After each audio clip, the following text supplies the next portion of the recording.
Resubscription received. Apparently you are doing something right, Captain.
Hey, what's going on, everybody? How are you doing? Hope everyone is good. Today, chat, we are in the waiting room, so to speak, here on NASA Plus Live, hoping to see a good Starliner undock, separation, and eventual return later tonight. Oh, and perfect timing. How about that? Good evening and welcome to the Starliner Mission Control in Houston, where teams are preparing for the autonomous NASA always undocking and underdriven departure audio. of the uncrewed Boeing Starliner spacecraft from the International Space Station. Nice. Undocking today is currently planned for 5:04 p.m. Central, 6:04 p.m. Eastern. I'm Yep, so we Anna got Schneider about with NASA 20 Communications, and minutes joining me or today so in Starliner for the actual Mission Control undock. is Lauren Brennicky from Boeing Communications. Across the hall in the International Space Station Flight Control Room, we also have NASA's Rob Navius. In preparation for today's undocking activities, the teams here in Starliner Mission Control and the Flight Control Room, Flight Control team in the International Space Station Flight Control Room recently completed the go, no-go poll for Starliner's undocking. Awesome. The teams all polled go to proceed with undocking. And the team here in Starliner Mission Control is being led by Flight Director Chloe Maring. Today's undocking will set Starliner on its path home for landing at White Sands Space Harbor in New Mexico. Should be right past midnight Eastern. Approximately 11 p.m. Central, Friday, midnight. September 6th, midnight Eastern on Saturday. NASA astronauts Butch Wilmore and Sunny Williams flew to the International Space Station in June as part of NASA's Boeing crew flight test. Yeah, they went up there in June for what was supposed to be like an 8-day mission, and now it's turning into an 8-month mission. So, you know, get a little extra overtime pay there. June 6th. During the June 6th rendezvous, NASA and Boeing identified helium leaks and experienced issues with the but it's such a good-looking craft, though, chat. Look at that. As Starliner approached the station. Since then, engineering teams have completed a significant amount of work, including reviewing a collection of data, conducting flight and ground testing, hosting independent reviews with agency propulsion experts, and developing various return contingency plans. The uncertainty and lack of expert concurrence did not meet the agency's safety and performance requirements for human spaceflight, thus prompting the NASA decision to return Boeing Starliner spacecraft to Earth without astronauts Butch Wilmore and Sonny Williams aboard. The uncrewed return allows NASA and Boeing to continue gathering testing data on Starliner during its upcoming flight home, while also not accepting more risk than is necessary for its crew. Wilmore and Williams will continue their work formally as part of the Expedition 71 and 72 crew through February of 2025.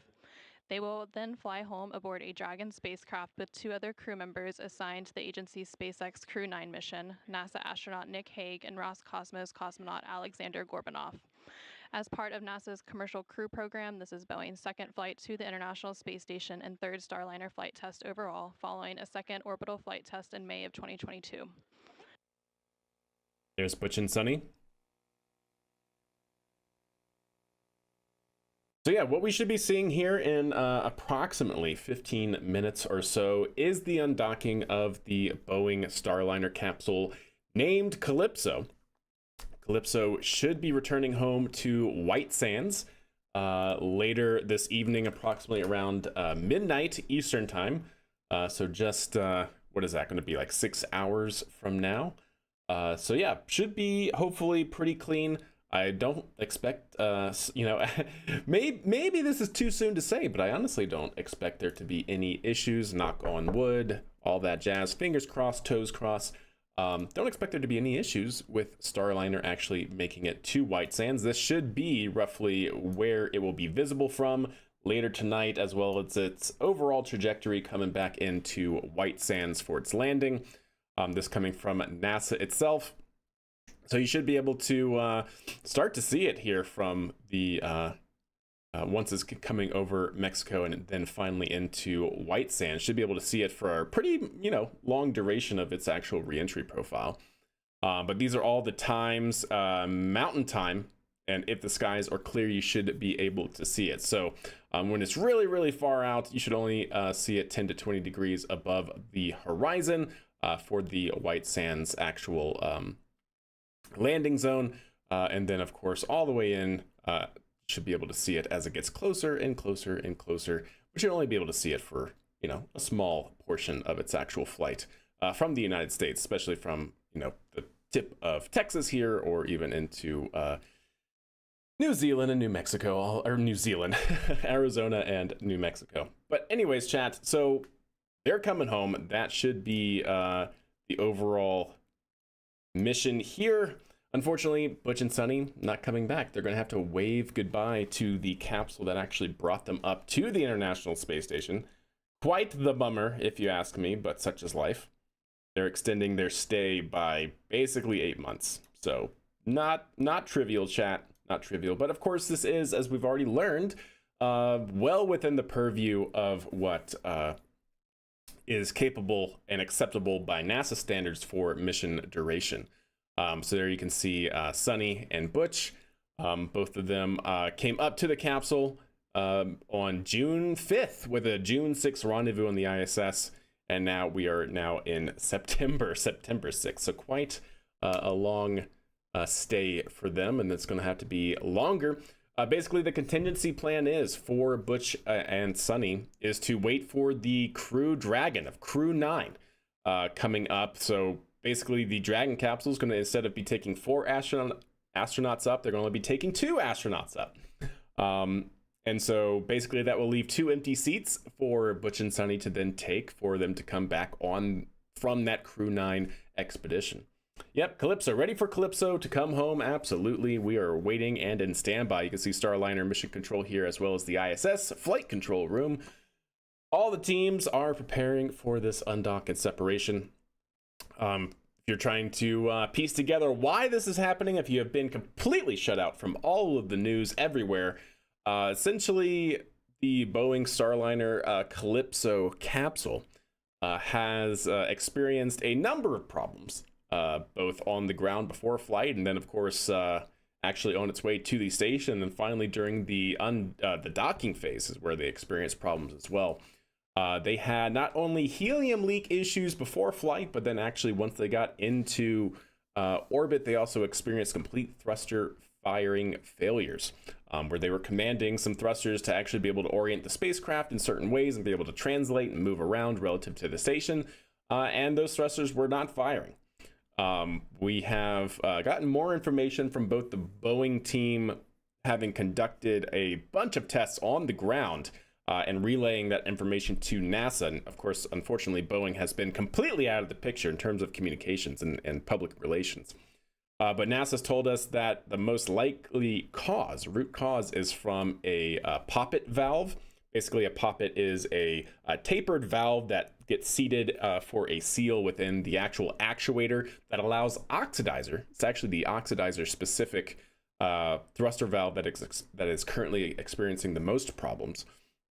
And that poppet is basically getting overheated, and there's a Teflon seal inside of that valve that is overexpanding, and it's basically keeping the actuator from opening. So you're basically not getting any oxidizer flow into your thruster, and so if there's no oxidizer and you're running propellant or fuel, there's no combustion, because you need oxidizer and fuel to actually spontaneously combust. So lots of issues, and now we are, because of those issues, even though the capsule is otherwise safe, because that particular physics behind the whole valve not being reliable and being well understood, it's not necessarily deemed safe for crew to come back on. So like I said, I don't expect there to be any issues with Starliner from here on out. I think it should be able to come back to White Sands, its designated landing zone, perfectly fine. But why take the risk, especially when you don't understand exactly the problem, or like you don't exactly understand why this problem is occurring. So yeah, they're just going to stay up there on station, Butch and Sunny, and wait for the next ride to come up. Hey, what's up, Toaster? Boeing, named after the sound you hear as parts fall off the craft. Yes, indeed.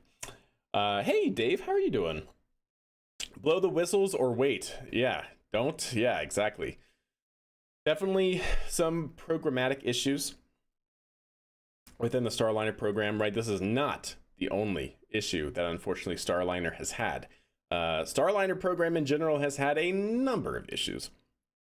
Everything from one of their parachutes failing to deploy during their initial abort pad and parachute tests. Quite literally, they failed to take a remove before flight tag off of one of the packed parachutes before their, I think it was the in-flight, not the in-flight, it was the pad abort test, right? That they tested, and they had a parachute fail to open. The capsule was fine because it is rated to land under 2 parachutes, but oops. And then, of course, OFT-1, the absolute spectacular failure of the orbital flight test 1, where not only did it have, it basically had a number of software issues. First software issue was it failed to get the correct or account for the mission elapsed time clock, that basically once the capsule separates, right before it separates from the actual Centaur, it basically gets the information it needs to understand how far it has coasted on that Centaur. And that's the basically a mission elapsed time clock. So that way then it can understand where in its mission it's supposed to be for the control system. So they actually got the incorrect time, or they didn't account for the correct calculation of how the time was supposed to be given to them from Centaur during its initial flight test off of Atlas V. And so it put itself into a control point that it thought it was next to the station. It thought it was doing rendezvous and docking with the ISS, even though it just separated from the Centaur. And so that just completely threw things off. It burned through several of its thrusters doing that because it was in a much stricter control authority. Yeah, bad things. And then not only that, because of the thruster issues and all of those issues that it was experiencing during the what's known as the launch and early operations period, or early orbit phase, basically it could not get to the ISS. So the whole point of OFT-1 was an autonomous docking with the ISS and a complete test of the crew capsule for the first time. Couldn't do that. Burned through some thrusters, had more software issues regarding the controllability of the capsule during separation of its service module. Yeah, bad stuff. Bad stuff. So then NASA was like, whoa, whoa, whoa, we need to take a more supervisory role, a stricter supervisor role over Boeing. So NASA basically told Boeing that you have to implement, I don't know how many it was, but like a number of process control, I guess, recommendations or best practices that they actually had to implement. There was more NASA oversight. Then Boeing had to fit the bill for what became OFT-2. Basically, they paid $400 million of their own cash out of pocket to basically refly that mission as part of OFT-2. But even between there, they had avionics fire problems. We learned that they were using Teflon tape on the actual wire insulation that was actually flammable. That's a big no-no. Their thrusters on the ground before OFT-2 actually seized up. It's wild, chat. It's been wild. Hey, Andrew, how's it going? Yes, 6 minutes, and I don't think I'm muted. Can anyone confirm on their end? Like, yes, there we go. International Space Station I am Flight muted. Control Room. There we go. Thanks, Anna. Just wanted to make sure. In the Space Station Flight Control Room, Yes. Space Maybe Center remove the in Houston. replay. Maybe I Flight should Control remove the Team replay. led This is by live, Flight chat. Director Anthony This is live. Floria is in the Hey, what's up, final, Crass News? How are you? moments before the expected Yes, my mic undocking wasn't muted, but I had of, muted the Starliner from cast. the forward port of the Harmony module on the International Space Station. Once the undocking They should have is used duct tape complete instead. Yeah, and Starliner has there is a replay exited overlay. the Yes, approach took care of ellipsoid that. you heard Lauren describe just a moment or two ago. The 9 crew members on board the station, led by Commander Oleg Kononenko, will begin their sleep period. They're going to be moving into an off-duty period on Saturday.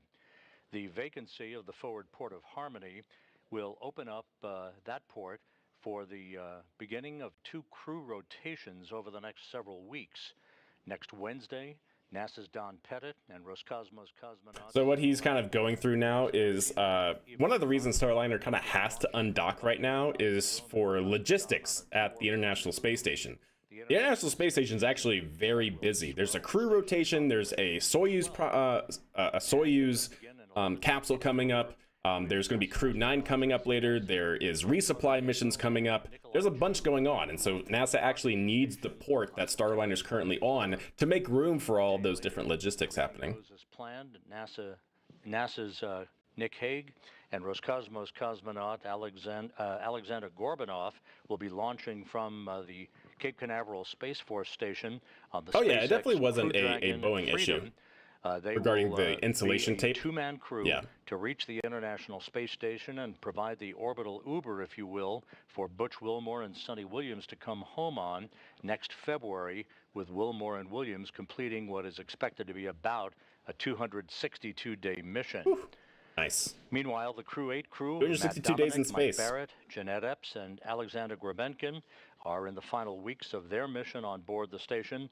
They are planning to depart after a 5-day handover with Hague and Gorbanov. That handover will lead the way for a departure on or around October 1st. Oh, interesting, Jan. Nice. Crew Are 8 they crew will doing that then live? be coming home to bring the station back to its complement of 7 crew members. So with that, we're about 3.5 minutes away from the planned undocking of Starliner. We'll be watching carefully. Yeah, so just like Thomas had a good point, just to make sure we cover our bases. The whole insulation tape problem where I just mentioned that Boeing Starliner uses a whole bunch of this like Teflon tape that ended up being flammable. It was not necessarily their fault. I believe that tape was actually listed under NASA's approved materials list. Basically, NASA has a massive database on like approved materials and things for different components and subsystems. And I believe that was an acceptable non-flammable material listed there. And then it was found out it actually was flammable. And yeah, kind of unfortunate. All right, here we go, chat. We should just be a couple minutes away now. Go ahead. ISS and Starliner flight control teams remain go for an on-time undock at 22:04. Please perform 1.106 cruise CST 100 approach and departure monitoring steps 2.2 and 2.3. Verbally call Houston when physical step is confirmed. Be advised that NDS hook motors are driving. Space-to-space comm may be ready.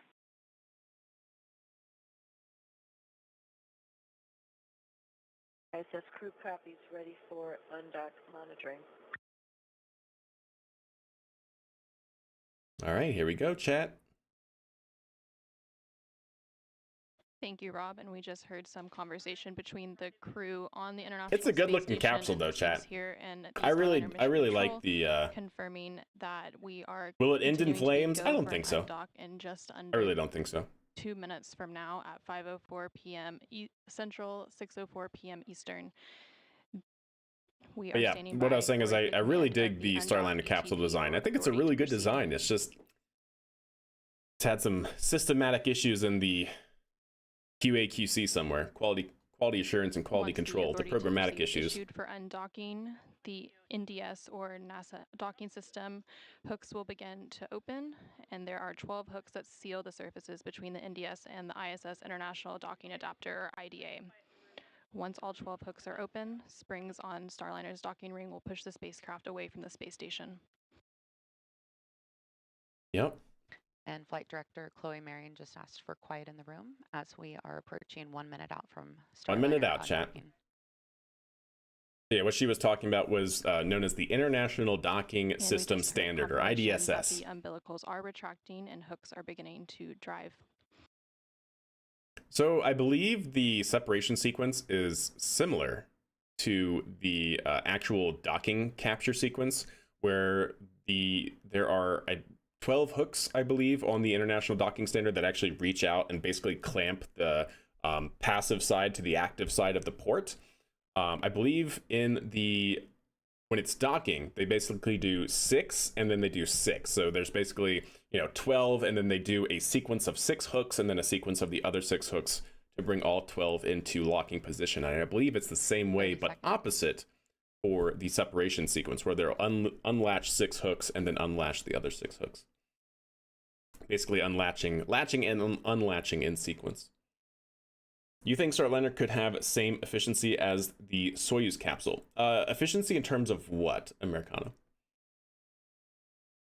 In terms of like flight capabilities? Like, oh, there it goes, chat. Just like that. Separation confirmed. Starliner is now backing away from station and starting its return to Earth. Nice. Starliner thrusters will then complete 2 short firings to gradually increase the separation speed to help the spacecraft carefully move away from the orbiting lab. Yeah, I think so, Americano, if it's given the chance. Oh, great shot. Look at that high def, chat. Away from the International One of Space those high Station. definition At the time cameras. of undocking, Starliner and the International Space Station were flying approximately 260 statute miles over central China.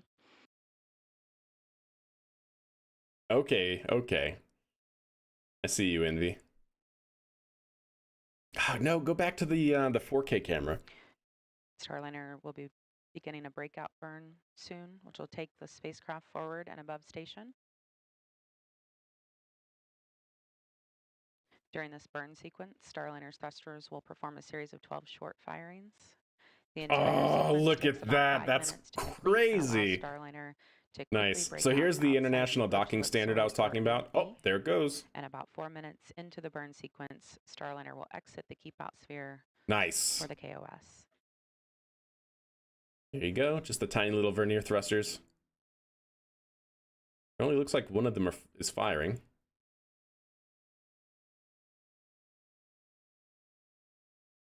Oh, there they go. Now multiple are. And you can see those thrusters firing there on the left of your screen as Starliner backs away from space station. Look at that, chat. So good. And we are now just what a shot. 35 meters away from the International Space Station. We saw a good first burn.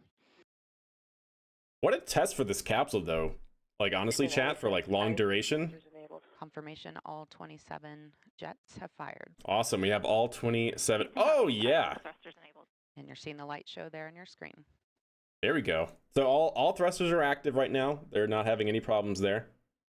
And the first 3 of the 12 firings have completed, and there's about a 100-second pause until the 4th burn. So right now it's just maintaining its attitude relative to the station. Yep, all the tiny little RCS puffs.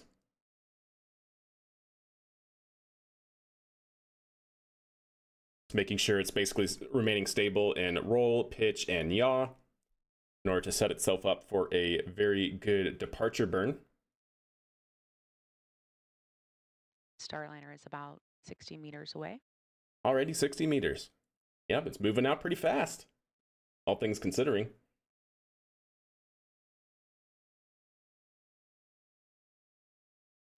And flight controllers are reporting good attitude and good control.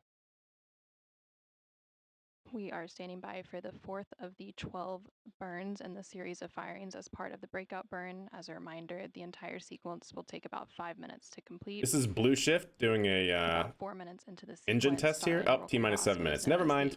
the keep out sphere. It was just a T-minus The like keep out sphere is an 10 imaginary seconds. 200-meter sphere Never mind. on the space station. Stand by.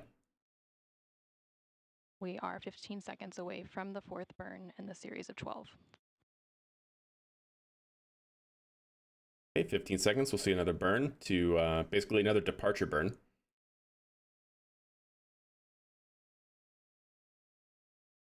And you just saw burn 4, There you go. which just completed. Yep, just a little bit more. Keep adding to its velocity. Keep pushing it away from the station. Nice. So yeah, there are 27 jets or RCS thrusters that are active right now. And the fifth burn in that sequence of 12 just completed, and it was a good burn. All the thrusters are looking good, chat. Because remember, while it was on station, NASA actually hot fired them. It actually did pulses on all of the RCS thrusters to make sure that they were active. They did this like last week or something like that. Completed, and it was a good burn. We are halfway through the series of 12. So that was after 6 more to go. Great shots though. Here's another one. So you can see it has 1, 2, 3, 4 forward-facing thrusters. You might be able to see some of those lights on the front of Starliner, a red and a green and a Nav white. lights. Those indicate the different sides of Starliner. Port and starboard. And they're used by the ISS crew to watch Starliner move away from. So that right there that looks like a light is ISS actually a thruster Undocking pointing access. almost directly at us. So you're just seeing the light And from we the just thrust. heard good confirmation of both burns 7 and 8 completed. Starliner undocked approximately 5 minutes ago. It looks so good. Just a handful of short firings left in its breakout. Yeah, I think it'll be burn, fine. And it is now about 150 I think it'll be fine all the way down here. International Space Station. What's going to happen to And we heard Boeing now that confirmation Starliner of a failed good twice? We'll burn have to 9, see. 3 more to go. They have to review the data and actually see. Best case scenario, right, is that NASA reviews the data, and because it's basically been a long duration mission for this capsule was only supposed to be on the station for 8 days. It's been there for 2 months, right? Like in terms of testing the systems in space, it's pretty great. So Burn best 10, case for good Boeing, burn. so they got 2 more burns for departure here.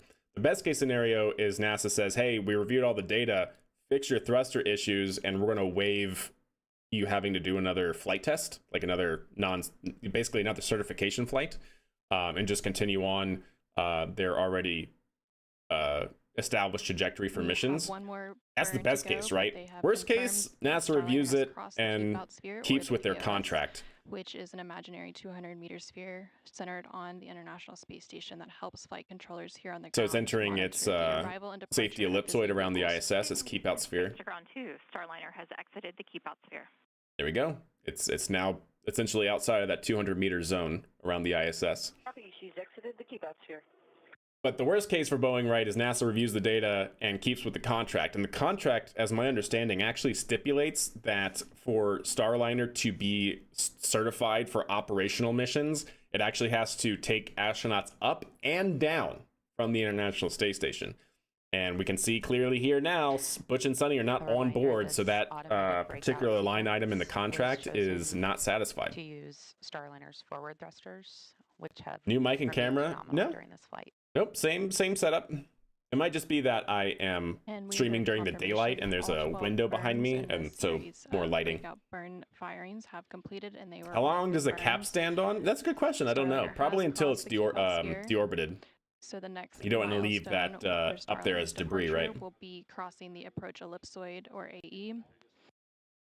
The AE is another invisible shape monitored by the flight control team, measuring 4 kilometers. Yeah, they're by sending 2 a bunch of stuff down kilometers in by it. 2 Yeah, they're kilometers. not letting it go to Starliner is waste. scheduled to cross the approach ellipsoid in about 10 minutes. Vehicles outside the AE have to be on what we call a 24-hour safe free drift trajectory, which means the spacecraft would not cross into the approach ellipsoid for at least 24 hours, even if it lost all maneuvering capabilities. Once outside the approach ellipsoid, joint operations between Starliner Mission Control and the International When are they Space closing Station the Flight cap? So the Control Room cap, will conclude as when far as Starliner I am will begin aware, path back to Earth.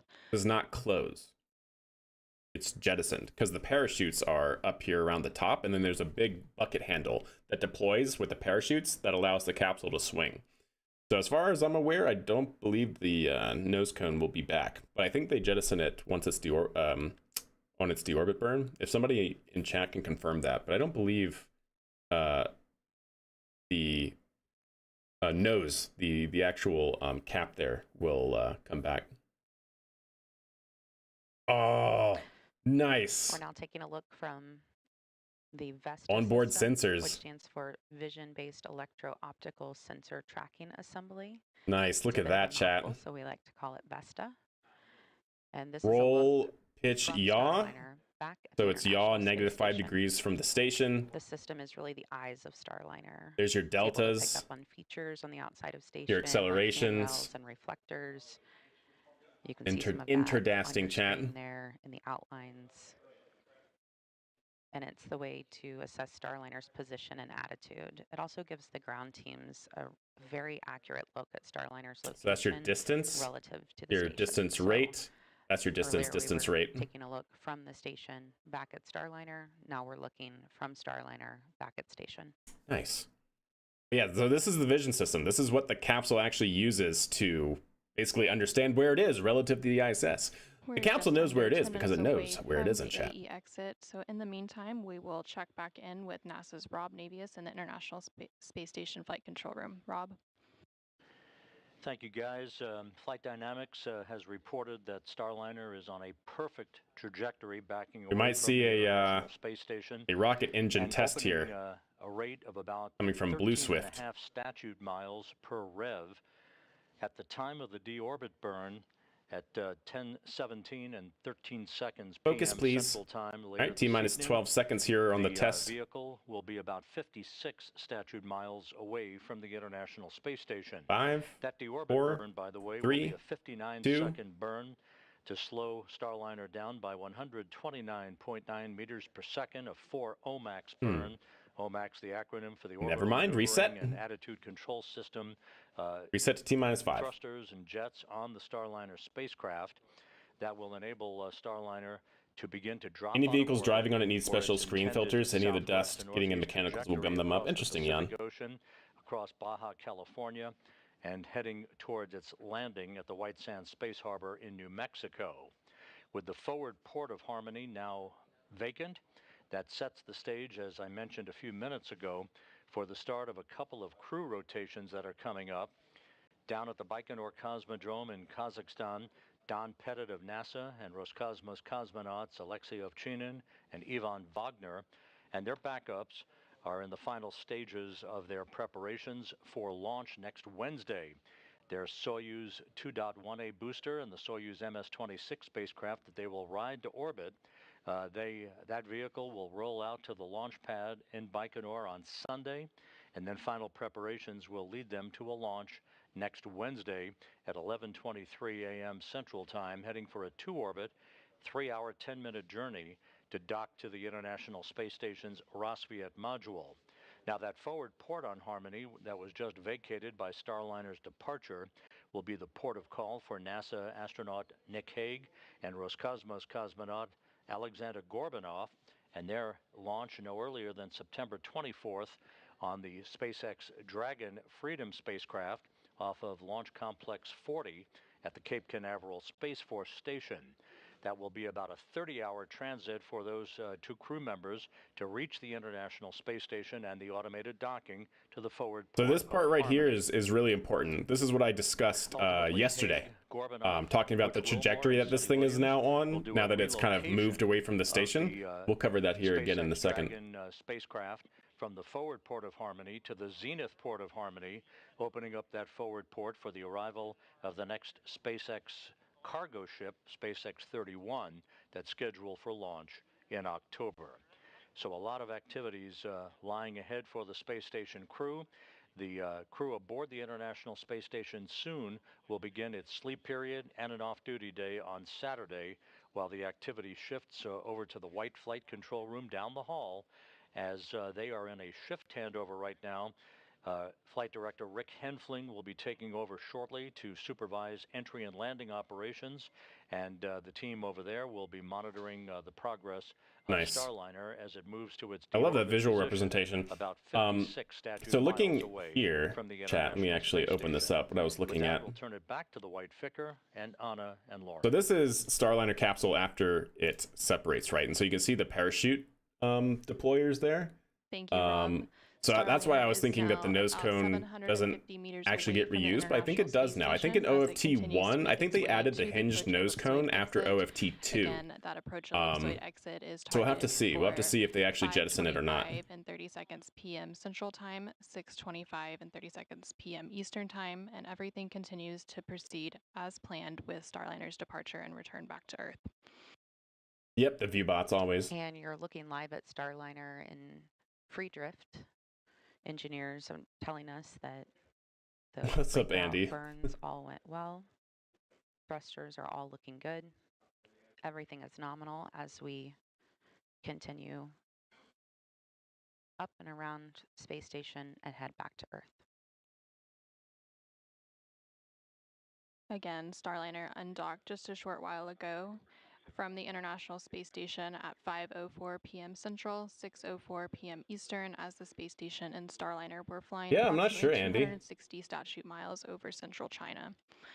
And shortly after that physical separation, Starliner's thrusters completed 2 short firings to gradually increase the separation speed and help the spacecraft carefully move away from the orbiting laboratory as part of the separation burns. And then Starliner began the breakout burn, which was a series of 12 short firings, which allowed the spacecraft to quickly move outside the keep out sphere, and it is now approaching the approach ellipsoid exit. And once Starliner is outside of the approach ellipsoid, the joint operations between teams here in the Starliner Mission Control and the International Space Station Flight Control Room across the hall will end, and Starliner will be back on its path to Earth. All right, so while I was just coasting out here, I'll go ahead and explain what we were looking at in that visual representation. Let's see here. Go there, go there. And we are about 6 minutes away from that approach ellipsoid Nice. exit, and Starliner is now So if you about guys 900 remember meters seeing away from that plot, they basically had like this Z here, and then they showed basically the trajectory kind of looking like this. Well, we only saw this part of the page, but what you would actually be able to see here, based off of the maneuver it's doing, is this will actually eventually come back into track and then basically separate out, and it'll keep doing this until they start to actually deorbit, right? So this is Z, this would be X. So this is basically what you're seeing. And eventually it will then do a departure burn from its current orbit to then go into its deorbit burn and all that sort of stuff. But essentially the capsule does this. This is looking at the Z and the X axis, basically relative to where the station is. And so that's what they were talking about, that the current trajectory that the Starliner capsule is on puts it into a position where it takes basically 24 hours to do this right here.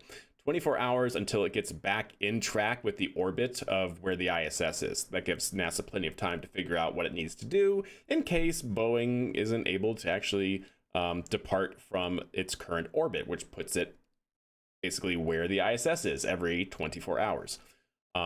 So yeah, this is basically what we're looking at there. What are the axes? Is it thrust versus time? No, this is Z versus X. So Z being in meters and X being in meters. So basically where it is relative to the station, if the station is here, it will basically separate. It'll then lag behind the station, or it could even go in front of the station, but it'll probably lag behind the station, and then eventually it'll get really, really far out of sequence from the space station. See it right there? So that's what we're seeing. And here's the 1 kilometer basically approach vector that they were talking about. This is the window that every spacecraft must, there's basically different sequences or different approach capabilities that Starliner and really any spacecraft can basically used as a mile marker, if you will, for approaching the space station.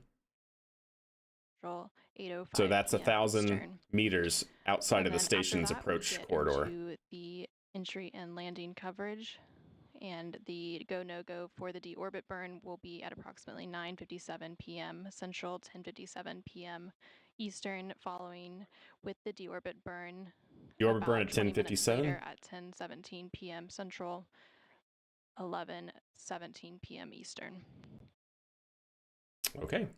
So yeah, basically the Again, big thing seeing to good remember. views of Starliner leaving the International That from the Space truss Station. segment? It's that distant dot on your screen. This is the ISS. That's the Vehicle is now Starliner. about 1,120 No, what is meters that? away from the International Space Station.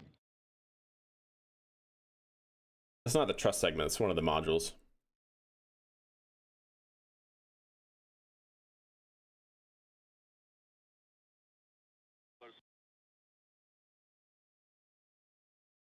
Does it have crew? No, this And we is just coming heard back confirmation that uncrewed. Starliner No is crew out on of board the this approach mission. ellipsoid. Or on no crew on board this return, I should say. The They're approach leaving the crew ellipsoid on the is ISS. a imaginary three-dimensional ellipsoid around the space station, and vehicles outside of the approach ellipsoid have I wonder to if be that on was what the we gym call module. a 24-hour safe free drift trajectory, which means the spacecraft would not cross into the approach ellipsoid for at least 24 hours, even if it lost all maneuvering capabilities. So that's what we're talking about. Now that Starliner is outside That's what of this the approach is. ellipsoid, It takes flight 24 operations hours between the for it to come Starliner back Mission into Control and track. International Space Station flight Plenty of control time room will for, conclude, you know, and Starliner is NASA now to figure out on what a they might path have to back do. Earth.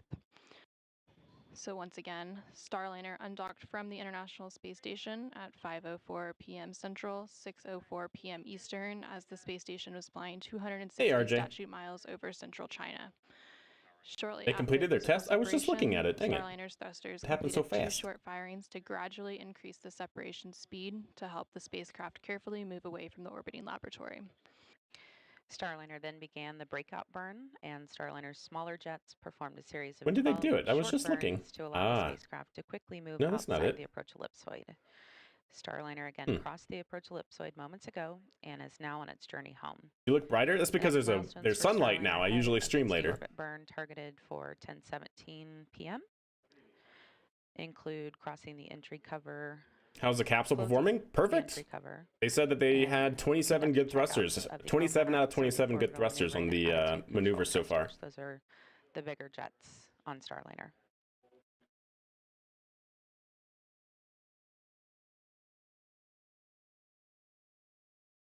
There's the Starliner capsule there. There you can see one of the massive solar arrays on the Let's ISS. check in one final time with NASA's Rob Navius following Starliner's exit from the approach ellipsoid. So this is a rocket test here happening from Blue Flight Swift. Director Anthony Varia and his team will be remaining on console throughout the course of the evening, keeping a watchful There it eye on goes. things. Space to ground 2 for Starliner status. Thrust is continuing to ramp up. Go ahead. Ooh, Calypso that has doesn't look exited the great. Approach ellipsoid. Oh, there you go. Okay. Suddenly, we are ready for RWS teardown when you are. Thrust is fluctuating a little bit. Okay, she's on her way home. Oh, that. Congratulations Okay, to, was that was shut down? the Undock team, and Or not? We'll be turned down the RW. I don't know how good we can use that Spacecraft communicators thrust telemetry. here in the That station doesn't look flight great, control chat. room, I'm talking going to to tell you Sonny that Williams, right there you do not want to the see. National Space Station. Hmm. The Starliner is That is some combustion instability, chat. trajectory, moving well away from the International Space Station for its deorbit burn at 10:17 and 13 seconds p.m. this evening. That looks Once again, fine. That'll be a 59-second But not what we burn were just of the seeing. 4 That orbital didn't look maneuvering and great. attitude control system jets And on the shut Starliner down? spacecraft. All right. Slow Starliner down That was by the Blue Swift test. 129.9 meters. So, do you have any idea why it has so many fails? So you're talking about the Starliner capsule. Yes and no. There are some things that are explainable, other things that are much harder to explain. If you're talking specifically about the thrusters, I attribute it all to Boeing having said that their thermal models were incorrect. Essentially, so it's important to understand.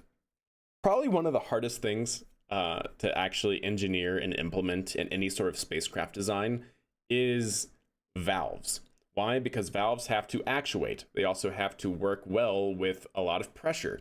They also have to work well with a bunch of different thermal conditions. They also have to work well with fluids getting into very tight seals that are otherwise caustic. Basically, the propellants will actually eat the materials and basically erode them, right? There's a lot of things that valves have to put up with, let alone just the harsh environment of space.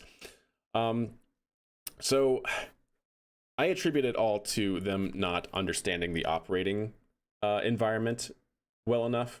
Now, keep in mind that the thrusters... Oh, was that the end of the cast?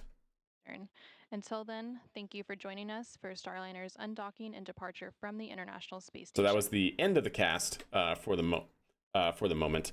So yeah, the question was, why are there so many failures happening with Starliner? And I really attributed it to them not understanding the thermal environment well enough, not modeling it correctly. Because what we actually found here, at least from the testings that Boeing has now done on the ground, because of these issues that have flared up on this particular mission, the thrusters themselves are in these structural pieces here, right? These structural pieces are called doghouses. It's their name for them. And each doghouse has basically 1, 2, 3, 4, 5, 6, 7, 8, 9, 10. Somewhere between like 8 and 10 thrusters on each of these doghouses. Now, these doghouses are also, they have a cluster of these smaller thrusters, basically what are known as vernier thrusters. And then they have these larger thrusters known as their orbital maneuvering thrusters. So the whole system combined is called the OMAX thrusters, or the orbital maneuvering and attitude control system. They're all in this very small space, right? And so the only thing that I can piece together from some press conferences and things that we've heard is that when these thrusters fire at a fairly high duty cycle, like what they do when they're approaching the International Space Station, and they do prolonged burns on the back-facing maneuver thrusters here in order to change its orbit, there's a lot of heat that gets soaked into these doghouses. And remember, space might be cold on the shadow side, but it's also a vacuum, meaning that there is no medium for the heat to be able to convex. So you're solely dependent upon radiative cooling, which is can be a very, very slow process, especially when you're firing thrusters that are, hitting thousands of degrees. So because you have all the valves and all the control systems and the thrusters all located in this box, it seems like there is heat soak coming from the primary thrusters during their orbital maneuvers and these attitude control thrusters that are trying to pulse and keep the spacecraft on an even keel. So it seems like their thermal model was wrong for their worst case scenario. We already knew from their previous flight that they were actually firing the thrusters on an incorrect duty cycle. Duty cycle basically meaning how fast they're allowed to actuate and for how long. Basically, they had it programmed incorrectly, so to speak. They thought that they attributed the problem that they saw on the last mission to that. And so for this mission, they basically dialed down how fast the thrusters could actually operate. However, very clearly, that was not enough. So, you can attribute it all to, I think, some design oversight that comes from, systematic, or I guess I should say programmatic issues, not understanding your thermal environment, getting your thruster blocks from a third party. Basically, these thrusters are actually from Aerojet Rocketdyne, now L3 Harris. And they're actually based off of the Space Shuttle thrusters, but now they're in a new configuration. So you're basically using a system that's already been developed, particularly for a different vehicle, and now you're trying to make them work for this new vehicle. And so you're trying to reduce risk by taking a system that's already been tested and flown in space, but now you're putting it in a different operating environment or operating configuration, and you're seeing problems with that. So I don't know. I mean, space is hard. It's super complex. I don't know the exact reason for the thruster issues they're seeing now, but I think, the short of it is that it's very clearly some sort of programmatic issue, right? They've had quality assurance and quality control issues throughout the entire Starliner program, whether it's from them missing remove before flight tags for their abort test, their pad abort test that they did, whether it's from their thrusters having problems now, their helium leak issues that they've had. Unfortunately, it's not great, right? For all of the issues that they had on OFT1, right? All of the software issues they've experienced, it's not great. But I'm hopeful that Boeing and Starliner will be able to pull through, because we already heard from Boeing CEO and relayed through Bill Nelson that Boeing is here to stay with the crew module with Starliner, and they're going to fix these problems and do whatever they have to do. So I'm very hopeful of that. But yeah, really unfortunate that all of these have occurred, especially in such short time intervals, right? I love the age where we live and where everyone is streaming their neat things. I know, right? But yeah, check this out, chat. Like, this is fantastic. If it'll let me go back, yeah. I especially want to see that really high def view of the capsule on separation. This should be the actual separation event coming up here very shortly. We'll see on the countdown net. Thank you, Rob. And we just heard some conversation between the crew on the International Space Station and the teams here in the Starliner Mission Control, confirming that we are continuing to be go for an undock in just under 2 minutes from now. 2 minutes. Are approaching 1 minute out. So it should be basically any second now. We'll see the replay of the separation event. Temperature changing, the rigidity of the pressure seals. Yeah, 100%. And not necessarily just the rigidity, but it's the Teflon seals are expanding, and they're over expanding to the point where they're not allowing the valve to open. So at the very least, it's nice that they're quote unquote failing in a safe position, but they're failing nonetheless. And so if they all fail, then the Starliner has no control. There's a nice clean separation that occurred from Starliner, and then I definitely want to get to this high def view very shortly here. Was it right after separation? But it's a great looking capsule. I just wish it operated as well as it looked, you know? Houston copies. Seeing those thrusters fire is absolutely awesome. So good, chat. But yeah, so this is what they were saying. There were 27 good thrusters firing during these maneuvers, so that's good. Remember from the press conference from last week or a couple weeks ago, NASA did do a hot fire of these thrusters while it was actually attached to the station, or at least a few of them, and saw that they were good to go. So they had confidence that it was going to work, and by golly, it sure did. How do you make a winged flyback booster in KSP? Oh, that is a question. There's no unfortunate simple answer on how to respond to that, Andy. It should have wings if you actually want it to fly back, kind of similar to the Energia flyback boosters. Otherwise, if you want to do something like Falcon 9, you just kind of have to make sure your booster has enough fuel to do the boost back burn. And the landing burn, I should say, as well.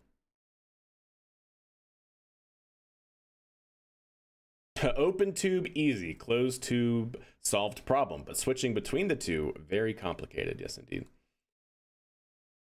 I mean, the ingenuity of the capsule is definitely there. They will need to have real spirit to capture the opportunity. They have to be... Why? I see. Yes, using Mars rover names. I like it. Well, Mars... I should say assets. Ingenuity is not a rover, but see, look at that. Like those thruster firings looking clean. Starliner's on an even attitude here as it backs away from the International Space Station. And just to clarify on the maneuvers that it's doing, basically it's doing a sequence of 12 pulses, basically like that one that we saw right there from 1, 2, 3, 4 thrusters, basically facing forward, pushing the capsule backwards in order to depart from the International Space Station. And it's going to be doing something like this, as I mentioned before, where if this is where the actual ISS is, it's basically being pushed back And because it's being pushed back, you're basically taking your otherwise circular orbit, right? And you're basically making it do something like this.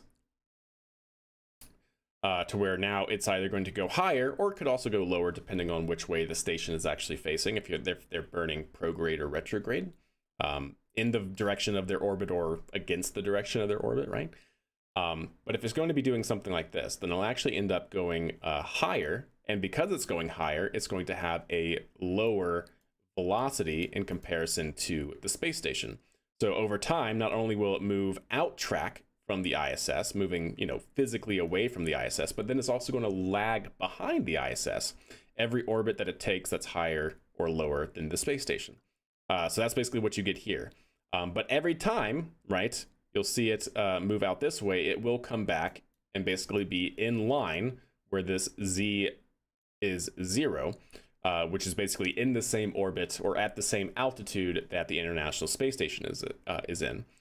So the current track that they're looking for as it's departing the ISS is for this to happen where it actually could theoretically meet the ISS again, but it takes 24 hours to get there. So that's what they were talking about. So that way, if for whatever reason the Boeing Starliner becomes completely unresponsive, then they will enter this track where every 24 hours it will meet back up with the same altitude that the station is at, which you might think is like, oh my God, that's horrible. But 24 hours at least gives them time, NASA time to basically figure out how to maneuver the ISS so there's no chance of an impact. But yeah, that's kind of the trajectory that they are currently aiming for here for the International Space Station and for Starliner to kind of do this ballet, if you will. Are you streaming that this evening? Yes, I will be streaming KSP later this evening at the regularly scheduled time.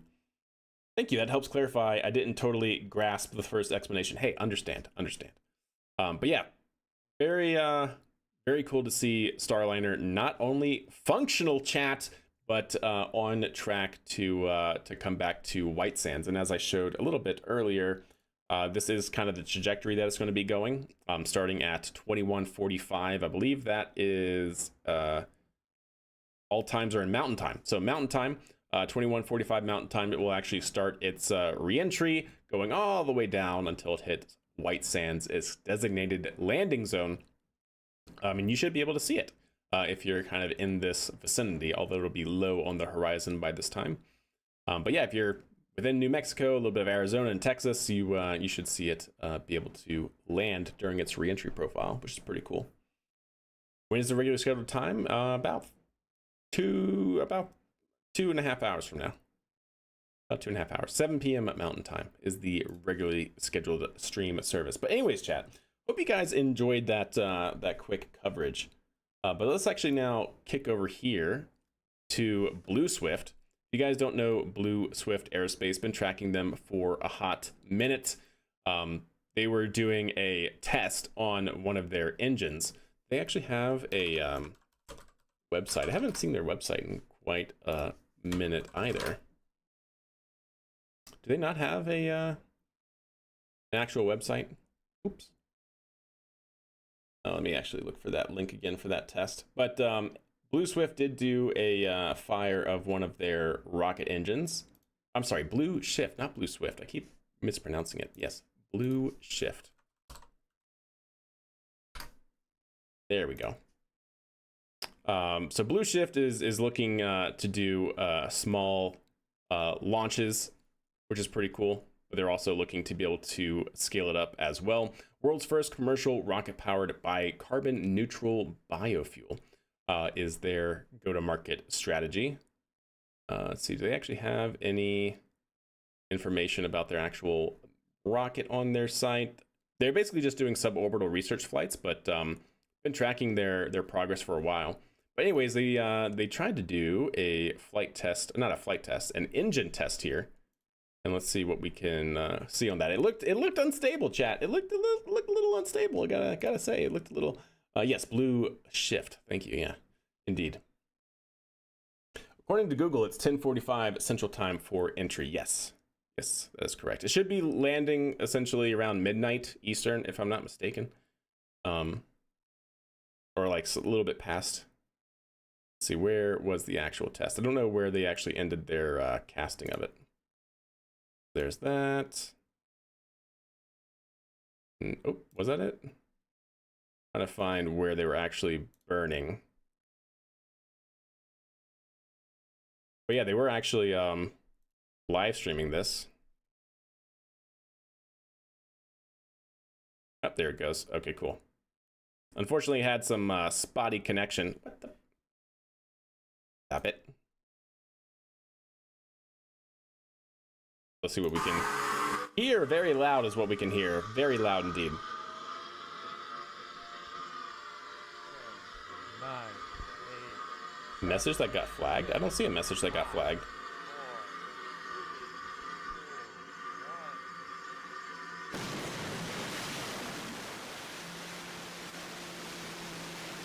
So that all sounds good.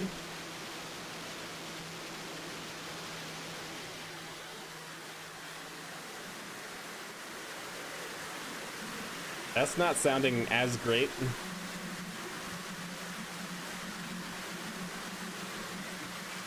Yeah, it's not sounding as great, chat. You can hear the vibrations, and you can see the thrust basically going out and then in, out and then in like that.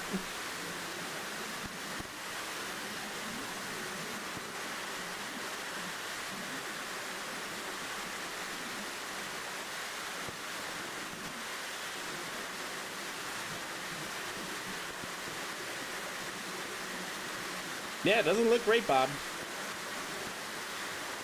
Oh, you did, RJ? No, I did not. I was saying blue. I was saying Blue Swift, but Blue Shift is the name. Yeah.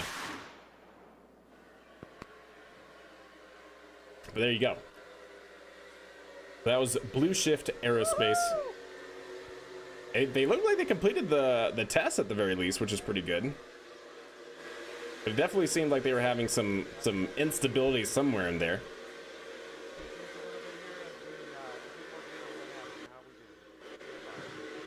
Can't hear anything. Oh, I can't hear the words that they're saying anyways.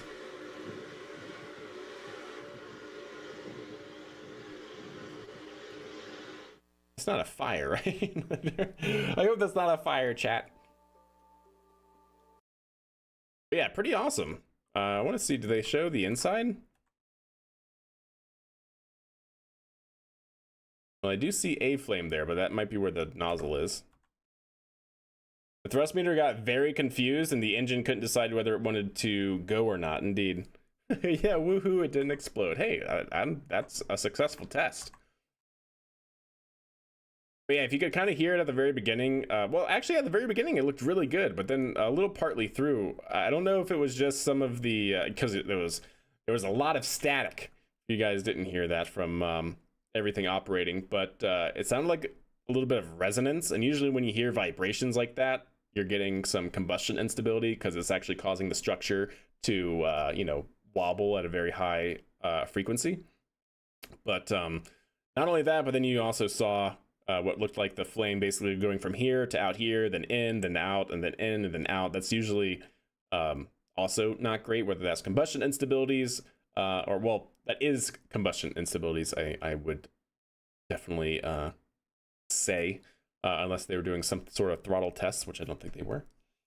Stable ignition and sustained burn. Exactly. Wild success.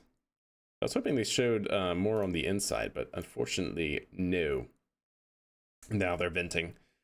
But yeah, that was Blue Shift, which is pretty cool. Launch services. Do they already have a schedule? It doesn't seem like they have a schedule. But it should be pretty cool. They're working on things as well. But anyways, chat, I hope you guys enjoyed the coverage of the Starliner. I'm going to have to head out for a little bit just to get everything in checks. And then I will be back streaming here later tonight starting at 7 p.m. Mountain Time, where we'll get back into some Kerbal Space program chat. But yeah, that was Starliner.